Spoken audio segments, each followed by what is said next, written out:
Hi guys, welcome back to my channel. It has been a while. So school திறந்துச்சு. எனக்கு அடுத்து summer வெக்கேஷனோட ஒரு 15-16 days ஆகும். அது வரைக்கும் வீடியோஸ் இர்ரெகுலராக தான் வரும். இது நான் வந்து சாட்டர்டே ஈவினிங் போல் எடுக்கிறேன். ஸோ அதான் நாளைக்கு சண்டேனால நான் வந்து இப்போ எடுத்துட்ருக்கேன். ஸோ இன்றைக்கி நம்ம பார்க்க போகிற டாபிக் வந்து கண்ட்ரோல் ஸ்ட்ரக்சர்ஸ். இப்போ பேர்லேயே தெரியும் கண்ட்ரோல்னா என்ன, கண்ட்ரோல் பண்ணுற ஸ்ட்ரக்சர்ஸ்ன்னு தெரியுது பேர்லேயே. அதான் வேரியஸ் இன்ஸ்ட்ரக்ஷன்ஸ் கொடுக்கும் ப்ரோக்ராமுக்கு. In other words they determine the flow of the program. இது டோட்டலாக 3 கண்ட்ரோல் ஸ்ட்ரக்சர்ஸ் இருக்குது. Sequence control structure, selection control structure, iteration control structure. இப்போ சீக்வன்ஸ்னால் என்ன, ஒன் ஆஃப்டர் அனதர் ரிப்பீட் ஆகிறத நம்ம சீக்வன்ஸ்ன்னு சொல்லலாம். இப்போ இந்த இடத்துல வந்து நம்ம வந்து ஒரு ப்ரோக்ராம் எழுதியிருக்கோம், to print area of a circle. So இப்போ இந்த இடத்துல வந்து எதுவுமே வந்து விடாமல், இப்போ இதில் எந்த இதையுமே விடாதுன்னா என்ன மீன் பண்ணுறேன்னா, எந்த பிளாக்கையும் விடாது, எந்த லைனையும் விடாது. ஃபஸ்ட்டு இன்டீஜர் டிக்ளேர் பண்ணிட்டோமா, அடுத்து ஒரு ஃப்ளோட்னா ஒன்றும் இல்லை, டெசிமல், 1 பேர் பை 3.14, அப்புறம் ஏரியா, அப்புறம் ரேடியஸ் வந்து இன்புட் வாங்க, அதுக்கப்புறம் அதை நம்ம வந்து சேவ் பண்ணுறோம். இப்போ நம்ம ஏரியா கண்டுபிடிக்கிறதுக்கு என்ன ஃபார்முலா யூஸ் பண்ணுவோம், பைஆர் ஸ்கொயர். சர்க்கிளோட ஏரியா கண்டுபிடிக்கிறதுக்கு pi r square. So pi into R into R. இந்த இடத்துல நம்ம ஏன் ஆர் ஸ்கொயர்னு நம்மளால இங்கே கொடுக்க முடியாது, ஸோ ஆர் இன்ட்டு ஆர்னு கொடுக்குறோம். அடுத்து printf. இப்போ இந்த இடத்துல எந்த கமெண்ட்டுமே நம்ம விடலை, அதனால இதை நம்ம சீக்வன்ஸ் கண்ட்ரோல் ஸ்ட்ரக்சர்னு சொல்லுவோம். இப்போ வந்து இதோட இங்கிலீஷ் டெஃபினேஷன் கொடுக்குறேன். Sequence control structures are statements which have normal flow in program. They are executed sequentially one after another. So அதான். அடுத்து செலெக்ஷன் கண்ட்ரோல் ஸ்ட்ரக்சர். அதுக்கு இங்கிலீஷ் டெஃபினேஷன் கொடுத்துட்றேன். Selection control structures allows decision to be made in a condition. So அதான். இப்போ ஒரு condition இருக்குது, நம்ம கொடுத்துருக்கோம். அந்த கண்டிஷனில் இப்படி போகலாமா, இல்லை அதை செய்யலாமா, இல்லை இது செய்யலாமா, அதான் ஒரு டிசிஷன் மேக் பண்ணுற மாதிரி. ஸோ டோட்டலாக 5 types of selection control structures இருக்குது. if statement, if else statement, if else if statement, nested if statement and switch case. So இதுதான் if statementல நம்ம ஆல்ரெடி ப்ரோக்ராம் பண்ணியிருக்கோம். ஸோ இதில் வந்து நான் அதோட டெஃபினிஷன், ஸோ அதெல்லாம் கொஞ்சம் சின்டாக்ஸ்லாம் பார்த்துட்டு நம்ம பண்ணலாம். ஸோ கைஸ், இந்த ஃப்ளோ சார்ட் போட லிட்ரலி நான் இந்த பட்டன் ப்ரெஸ் பண்ணி ஒரு 6 டைம்ஸ் போட்டிருப்பேன். ஒரு லிட்ரலி ஒரு ½ அன் ஹவர் மேலே ஆயிருக்கும் இது பண்ணுறதுக்கே. சிம்பிளானதான். ஸோ வந்து இஃப் ஸ்டேட்மெண்ட்னா என்னென்னா, இப்போ வந்து ஃபார் எக்ஸாம்பிள் ஒரு ப்ரோக்ராம் எடுத்துக்கலாம். To find whether the given number is positive or negative நம்ம எடுத்துக்கிட்டோன்னா, அந்த இடத்துல நம்ம என்ன கொடுக்குறோம், if the number is greater than 0 printf பாசிட்டிவ்னு கொடுக்குறோம். ஓகேவா? அப்போ நம்ம வந்து ஒரு 5 கொடுக்கும்போது பாசிட்டிவ்னு வரும். இதே இது -1ன்னு கொடுக்கும்போது நமக்கு அவுட்புட்டே வராது. ஸோ இஃப் ஸ்டேட்மெண்ட்டில் நமக்கு வந்து எல் ஸ்டேட்மெண்ட் கொடுக்கலன்னா நமக்கு வந்து சில கேசஸில் அவுட்புட் வராது. ஏன்னா இதில் நம்ம டிசிஷன் மேக் பண்ணுவோம்ல, அதனால தான். ஸோ இதே இடத்துல இந்த ப்ரோக்ராம் நம்ம யூஸ் பண்ணோன்னா, if the number is greater than 0 printf பாசிட்டிவ்னு நம்ம இங்கே கொடுக்கலாம், எல்ஸ் printf நெகட்டிவ்னு கொடுக்கலாம். ஸோ இப்போ இந்த இடத்துல நம்ம நெகட்டிவ் நம்பர் கொடுத்தாலும் நமக்கு அவுட்புட் வரும். இது வந்து இஃப் எல்ஸ் இஃப் ஸ்டேட்மெண்ட். அதே ப்ரோக்ராம் எக்ஸாம்பிள் எடுத்துக்கலாம்.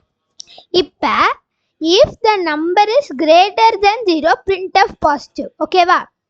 ஒருவேளை நம்பர் நம்ம 0ன்னு கொடுத்தா என்ன வரும் தெரியுமா, நம்ம நம்பர் கிரேட்டர் தென்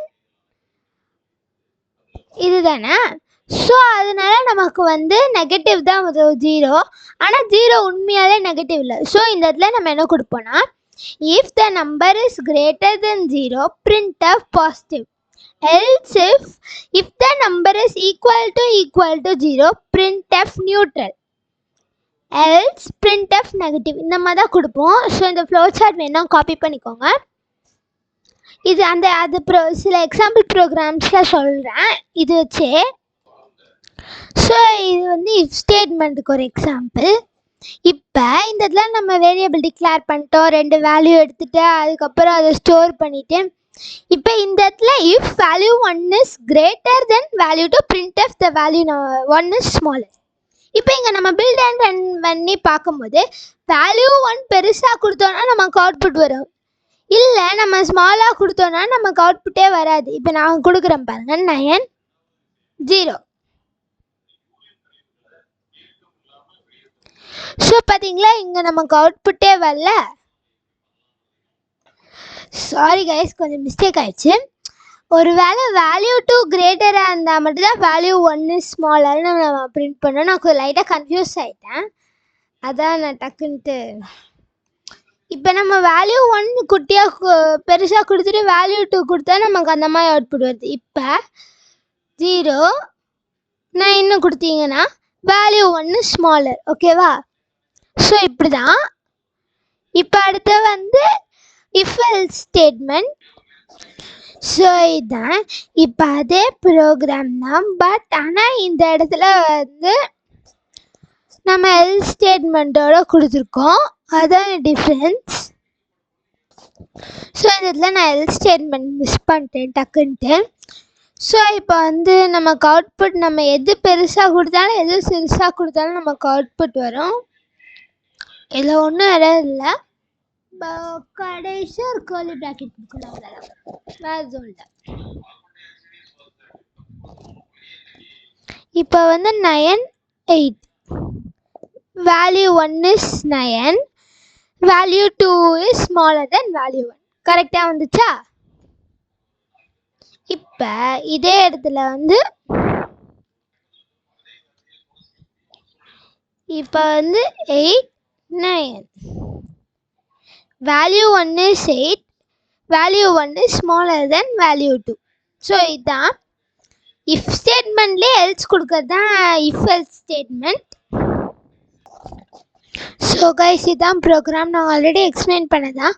ஸோ இது வரைக்கும் உங்களுக்கு புரியலன்னா இதில் நான் இது வரைக்கும் நம்ம பார்த்த 3 ஸ்டேட்மெண்ட்டுமே இதுலேயே நான் உங்களுக்கு சொல்லித்தரேன். ஸோ இப்போ நம்ம இங்கே 0ன்னு என்டர் பண்ணோன்னா நியூட்ரல்னு வருது. ஸோ இந்த இடம் சிம்பிள் தான். ஃபஸ்ட்டு இந்த இடத்துல நம்ம வந்து இன்டீஜர் டிக்ளேர் பண்ணிக்கிறோம். இந்த 2 ஸ்டெப் உங்களுக்கு தெரியும். இப்போ நம்ம கொடுக்குற நம்பர் வந்து 0 விட கிரேட்டர். நம்ம என்ன பேசிக்காக நம்ம படித்தது என்ன, 0 விட ஒரு நம்பர் கிரேட்டராக இருந்தால் அந்த நம்பர் பாசிட்டிவ்னு படிச்சிருக்கோம், 0 விட கம்மியாக இருந்தால் அது நெகட்டிவ்னு படிச்சிருக்கோம். அதே தான் இங்கே அப்ளை பண்ணுறோம், லாஜிக் தான். இப்போ 0 விட ஏ அதிகமாக இருந்துச்சுன்னா பாசிட்டிவ், 0 விட 0வாக இருந்துச்சுன்னா நியூட்ரல், 0 விட கம்மியாக இருந்துச்சு இல்லைன்னா எல்ஸ் ஸ்டேட்மெண்ட் கொடுக்கலாம், ஏன்னா நமக்கு வேறு எதுவும் இல்லை. ஸோ அதனால வந்து நெகட்டிவ்னு கொடுக்குறோம். இப்போ இதே இடத்துல நம்ம வந்து இதை மறைச்சோன்னா என்ன நடக்குதுன்னு பார்க்கலாம். வெயிட். இப்போ இந்த இடத்துல நம்ம இதை ஹைட் பண்ணிட்டோம். இப்போ பில்ட் அண்ட் ரன் பண்ணி கொடுக்கும்போது நமக்கு வந்து என்ன வரும்னா வெறும் பாசிட்டிவ் நம்பர் கொடுத்தா மட்டும்தான் நமக்கு அவுட்புட் வரும். 9ன்னு கொடுக்குறேன், பாசிட்டிவ்னு வந்துச்சு. இப்போ ஒரு நெகட்டிவ் நம்பர் கொடுத்தா நமக்கு அவுட்புட்டே வராது.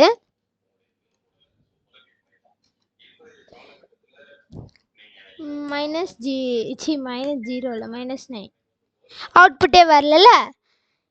இப்போ இதே இது இந்த இடத்துல வந்து நம்ம எல்ஸ் இஃப்பை மட்டும் இது இப்போ எடுத்தோன்னா என்ன நடக்குதுன்னு பார்க்கலாம். ஸோ இப்போ இந்த இடத்துல வந்து பில்ட் அண்ட் ரன் கொடுத்துட்டு நம்ம 0ன்னு கொடுத்தோன்னா நமக்கு நெகட்டிவ்னு வரும், ஆனால் 0 நெகட்டிவ் இல்லை. அதனால தான் இந்த இடத்துல நம்ம வந்து எல்ஸ் இஃப்னு கொடுக்குறோம். ஏன்னா வந்து இந்த இடத்துல நான் வந்து equal to if A is equal to or greater than 0 printf பாசிட்டிவ்னு கொடுக்க முடியாது, ஏன்னா வந்து 0 விட அதிகம்.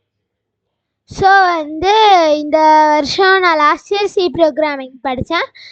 ஸோ இந்த வருஷம் நான் வந்து என்ன படிக்கிறேன்னா ஜாவா, பைதான், HTML இந்த 3 லாங்குவேஜ்னால் நாளைக்கு வந்து நம்ம ஸ்விட்ச் கேஸ் அண்ட் நெஸ்டட் இஃப் பார்க்கலாம். Hope you guys enjoyed my video. Bye.